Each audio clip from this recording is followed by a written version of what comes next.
पायल तड़वी रोहित, वैसे हजारों। फोरट साहब की कमेटी बनी थी एम्स में जांच करने के लिए कैसे दलित एट्रोसिटीज होता है। जम्मू यूनिवर्सिटी में एक प्रोफेसर ने सुसाइड कर लिया, पता है आप लोग जी? क्यों? साहब की मूर्ति लगी हमारे घर पे और प्रिंसिपल ने वहाँ कंपोस्ट पिट के नाम पे कूड़ादान खोला हुआ है। क्या कहिएगा?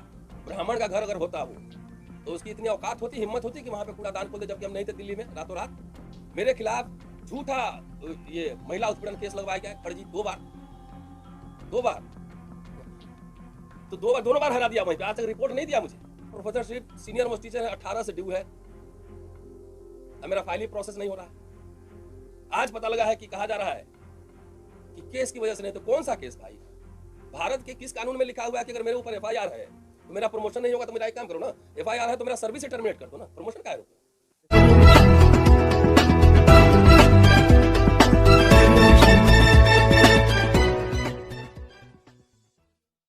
24 बड़ा इंपॉर्टेंट है, आप 25 भी इंपॉर्टेंट है। आरएसएस बना था 100 साल मनाने वाला है, तो 24 के चुनाव में अगर ये आ गए इसी तरीके से तो मुझे संदेह कि लोकशाही के तो धीरे धीरे जो पिलर सब हैं वो छिटकाते जा रहे हैं ना।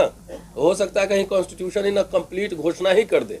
अभी तक तो कॉन्स्टिट्यूशन के पन्ने धीरे धीरे छिटका रहे हैं, तो 25 में घोषणा ही ना कर दे कि अभी कॉन्स्टिट्यूशन नहीं मनुस्मृति रहेगा। तो इसको एहसास करते हुए, इसको समझते हुए हम लोग पहले से इसकी तैयारी कर रहे हैं। एजेंडा सेटिंग करेंगे, लोगों को जागृत करेंगे। लोग अगर आ जाएंगे हमारे साथ, सड़कों पे आएंगे हमारे साथ, क्या अपने साथ खड़े हो। हम लोगों ने इनिशिएट किया है कि इसमें अपना झंडा, बैनर, पोस्टर लेके आइए, अपना भाषण कीजिए, अपने हिसाब से कीजिए, लेकिन एजेंडा सेटिंग करिए, तभी आपके और आपके आने वाली पीढ़ियों के भविष्य सुरक्षित होंगे। लीडरशिप वाली जो सोशल जस्टिस वाली पार्टियां हैं, क्या उनके लिए भी कोई मैसेज है कि वो भी इसमें चाहे तो पार्टिसिपेट? जरूर आए, कोई दिक्कत नहीं, स्वागत है। एजेंडा ये है, इस पे आके अपने, हम तो चाहते हैं कि पॉलिटिकल क्लास आए, पॉलिटिकल पार्टीज के लोग आए यहाँ पर, उनकी पार्टी इस मुद्दे पर क्या अल्टीमेटली ये जो या तो आरक्षण खत्म होना है, निजीकरण होना है, कुछ भी होना है तो होगा तो पार्लियामेंट के अंदर ही होगा ना, ये सड़क पे तो होगा नहीं। ये पॉलिटिकल डिसीजंस तो पार्लियामेंट के अंदर ही लिए जाएंगे। तो हम उनको न्योता भी दे रहे हैं कि आप आइए और इन मुद्दों पर अपना पक्ष रखिए। Last subsidy sir, you hope political party will participate with you in this? मेरा काम कोशिश करना है, और आ जाए तो स्वागत है, नहीं आएगा तो कारवा तो चलता रहता है ना। कई बार आंदोलन नेता पैदा कर देता है। सर, हाल फिलहाल के कुछ वर्षों में जिस प्रकार से बहुजन आंदोलन और सामाजिक न्याय की लड़ाई तेज हुई है आप लोगों के माध्यम से, और जैसे तमाम लोग हैं जो बोल रहे हैं सरकार के, जैसे पहले लोग डरते थे तो लोग बोल रहे हैं, लोगों में जागरूकता आ रही है, लेकिन सर अभी भी एक बहुत बड़ा धड़ा है जो सामने आने से कतरा रहा है, उनके लिए क्या मैसेज है? मैसेज ये है कि देखिए, जो हम बोलते हैं ना, तो हमको इसका सम्मान समाज देता है, लेकिन सरकार और जो अथॉरिटीज होते हैं ना, वो हमसे कीमत वसूल करता है। तो एक ही संदेश है, जो डर गया वो मर गया। और मैं आपको बताता हूँ, अभी मैं आ रहा हूँ, कॉलेज से ही आ रहा हूँ, आप रोहित बमुला से उठा के देखिए, पायल तड़वी रोहित, वैसे हजारों। फोरट साहब की कमेटी बनी थी एम्स में जांच करने के लिए कैसे दलित एट्रोसिटीज होता है। तो आज मैं खोल ही देता हूँ, एक अलग प्रेस कॉन्फ्रेंस करूंगा। अभी जम्मू यूनिवर्सिटी में एक प्रोफेसर ने सुसाइड कर लिया, पता है आप लोग जी? है क्यों? क्योंकि उसका प्रमोशन होना था, हेड ऑफ द डिपार्टमेंट बनना था, और उसको तरह तरह से अंदर प्रताड़ित किया जा रहा है। हम तो ऐसे लोगों को हम अपील करना चाहते हैं कि सुसाइड ये सब कोई सोल्यूशन नहीं है। एक ही जीवन मिला है, लड़ो। अब मैं खुद ही एग्जाम्पल बैठा हूँ, ये ओम सुधा मेरे घर जाते हैं, कई साथी आते हैं। मैं हिंदू कॉलेज में रहता हूँ, और वहाँ पे जाकर देखिए, बाबा साहब की मूर्ति लगी हमारे घर पे, और प्रिंसिपल ने वहाँ कंपोस्ट पिट के नाम पे कूड़ादान खोला हुआ है। क्या कहिएगा? ब्राह्मण का घर अगर होता हो तो उसकी इतनी औकात होती, हिम्मत होती कि वहाँ पे कूड़ादान खोल दे, जबकि हम नहीं थे दिल्ली में रातों रात। वो है ना, रखा हुआ है, कोई ऐसा तो नहीं कि मिट जाएगा, जाके देख लीजिए, उस पर एक रिपोर्ट करिए। मेरे खिलाफ झूठा ये महिला उत्पीड़न केस लगवाया गया है फर्जी, दो बार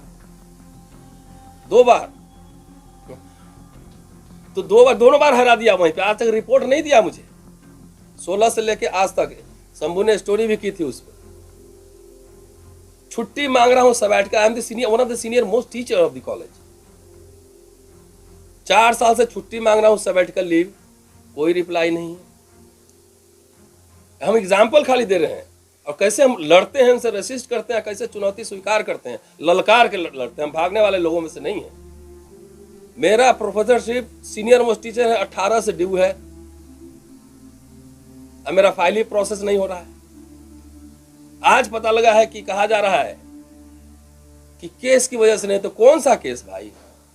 भारत के किस कानून में लिखा हुआ है कि अगर मेरे ऊपर FIR है तो मेरा प्रमोशन नहीं होगा? तो मेरा एक काम करो ना, FIR है तो मेरा सर्विस से टर्मिनेट कर दो ना, प्रमोशन काहे रोकते हो? इतनी हिम्मत है तो सर्विस टर्मिनेट करो, सस्पेंड करो।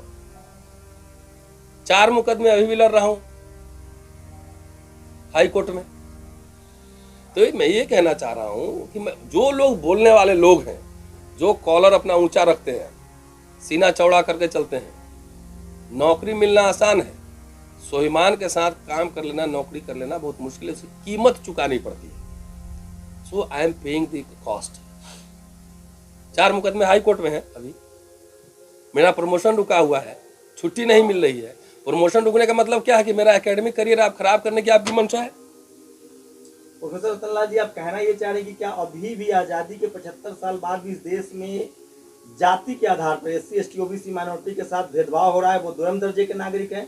आप क्या ये बड़ा आरोप लगा रहे हैं? एकदम, मैं तो खुद ही एग्जाम्पल दिया हूं ना।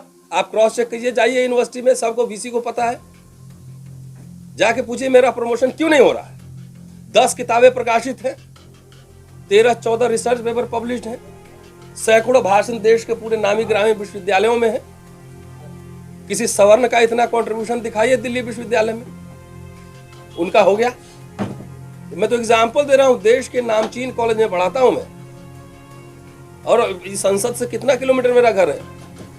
8-9 किलोमीटर। डॉक्टर ओम सुधा, क्या आप इस बात से सहमत हैं कि इस देश में SC ST OBC माइनॉरिटी के साथ जाति की वजह से प्रताड़नाएं हो रही हैं, चाहे वो किसी भी सिस्टम में हो?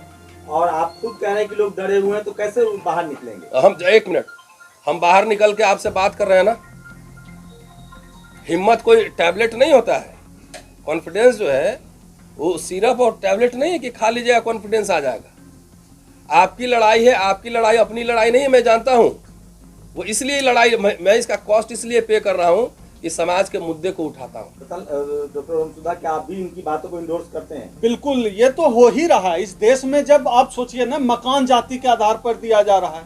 आपको क्या लगता है कि जो लोग शादी जाति के आधार पर करते हैं, मकान जाति के आधार पर करते हैं, वो रतनलाल जी को जो है प्रिंसिपल होते देखेंगे? उनको बर्दाश्त होगा क्या? कोई डेटा है आप लोगों के साथ? कोई फैक्ट है, कोई रिसर्च वर्क है, या बस ये थोरट कमेटी की रिपोर्ट है एम्स पर। थोरट साहब अभी दिल्ली में ही है, जाके पढ़िए। और कई आंकड़े आए हैं, जाके आप जो क्राइम ब्यूरो है NCRB, उसमें जाके एट्रोसिटीज में पहले केसेस तो देख लीजिए, कितने केस हुए रजिस्टर्ड, जो रजिस्टर नहीं वो छोड़ दीजिए। कितना कन्विक्शन रेट है, कितने लोग गिरफ्तार हुए। मैं तो कह रहा हूं ना, मैंने तो राजनाथ सिंह से मिला था जब होम मिनिस्टर थे, पुलिस कमिश्नर से मिला था, और ये सब जानता है वहां क्या हो रहा है। हमारी गिरफ्तारी हो जाएगी। इन लोगों के खिलाफ कंप्लेंट देखिए, अभी दौलत राम कॉलेज के प्रिंसिपल में FIR हुआ है ना। डेटा इकट्ठा करना हमारा काम नहीं है, हम तो एग्जाम्पल खुद दे रहे हैं कि जब मेरे जैसे लोग के साथ इतना मेंटल प्रेशर बढ़ाया जाता है कि आप सरेंडर कर जाओ, तो आम लोगों का क्या हाल होगा, जो कि सब जानते हैं कि हम पीछे हटने वाले लोग नहीं हैं। एक भी पूरे देश में कितना वाइस चांसलर दलित है, कितना वाइस चांसलर आदिवासी है, कितना वाइस चांसलर OBC है? इससे बड़ा डेटा क्या होगा? कितने जज OBC, दलित, SC ST OBC के हैं?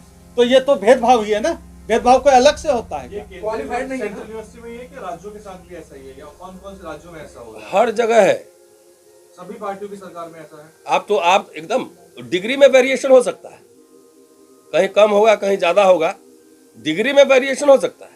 बीजेपी आई है तो इसको लगता है शासन में जो पीछे लोग हैं, RSS और पूरा हिंदूवादी संगठन, इनको लगता है पुष्पमित्र शुंग के बाद पहली बार इतना शासन में आए हैं, तो इनमें दमन ज्यादा हो रहा है। तो सर, क्या सफरर सिर्फ शेड्यूल कास्ट है या शेड्यूल ट्राइब, OBC सब है, सब है, ये सब SC ST OBC माइनॉरिटी, महिलाएं इवन सभी सफर कर रहे हैं इस सरकार में, इस शासन में। डॉक्टर रतन सर, हमने आपको कई बार सुना है, आपने कहा है कि जिन जनप्रतिनिधियों को जनता चुनकर भेजती है वो आवाज नहीं उठाते। आप जैसे सोशल एक्टिविस्ट की आवाज उठाते हैं ऐसे मामलों में, जनप्रतिनिधियों के लिए आप क्या कहना चाहते हैं? क्या कहना है, नेता है वो, संसद विधानसभा जहाँ जाए। देखिए, जब लोग सड़क पे आते हैं ना, जब लोहिया कहते थे कि जब सड़कें सुनसान हो जाती है ना तो संसद आवारा हो जाता है। मैं नेता से मिलता हूँ, हर पार्टी के नेता से मिलता हूँ।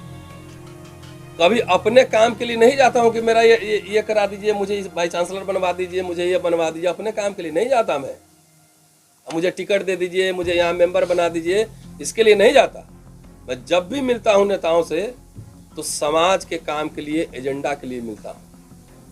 मेरे कहने का मतलब है कि संसद को अगर आवारा नहीं बनने देना है तो हमें संवैधानिक तरीके से सड़कों पर रहना पड़ेगा। जब अप्रैल वाला मसला हुआ, 2 अप्रैल वाला, तो फिर संसद में आवाज गूंजी थी ना। जब 5 मार्च को रोस्टर का आंदोलन हुआ तो संसद में आवाज गूंजी थी ना। तो मुझे सड़क गरम करके रखना है। जब सड़क गरम रहेगा तो संसद भी गरम रहेगा। ऐसा राज सत्ता होता है ना, जुडिशरी का चरित्र वैसा ही होता है। Will you join और any political party, sir? एक सेकेंड, और आप बीच में टोक दिए भैया, मैं इनको जवाब दे रहा था कि राज सत्ता जैसा होता है ना, वैसी होता है उसका न्यायपालिका का। और बहुत सारे मसले जो है ना न्यायपालिका में नहीं हल होते हैं, बहुत सारे पॉलिटिकल क्वेश्चंस। 2 एग्जाम्पल दिया ना आपको, 2 अप्रैल और 5 मार्च। सुप्रीम कोर्ट का ही ऑर्डर था ना, वो जजमेंट, उसको टर्न डाउन पार्लियामेंट से करवाया ना। तो बहुत सारे मसले जो है ना पॉलिटिकल होते हैं, विधानसभाओं और लोकसभा राज्यसभा में सड़क पे लड़ा जाता है। न्यायपालिका में जाने की जरूरत नहीं होती। Why you are not joining political parties? चलिए, शुक्रिया, थैंक यू।